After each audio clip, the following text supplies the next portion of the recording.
Dis 'n voorreg om jou vanmôre te groet hier van die walle van die Oranje rivier in Appington, waar ek en my gesin 'n paar dae sommer hier na die Ograbies in die Noord-Kaap kom rondry.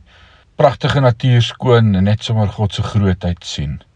Vanmôre is Psalm 127. As die Here nie.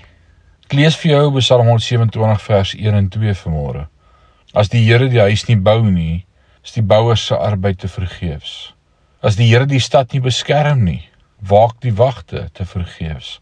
Te vergeefs werk julle so hard van vroegoggend tot laatnag, soos julle swoeg om te bestaan. Maar vir hulle wat hy liefhet, gee hy dit in hulle slaap. Hierdie twee verse dra twee belangrike punte oor. 1.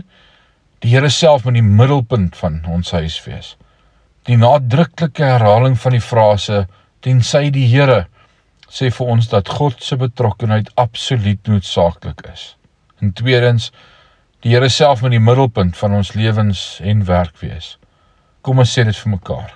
Christus moet eerste wees. Jy moet 'n gelowige in die Here Jesus Christus wees, en gehoorsaamheid aan die gebooie en beginsels van die skrif moet die bepalende waarde word, as jy hoop om 'n sterk gesin te bou.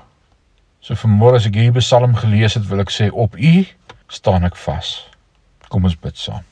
Vader, vanmôre so bewus van die grootheid en die almag, en dat U woord vanmôre vir ons kom sê, soek eers die koninkryk.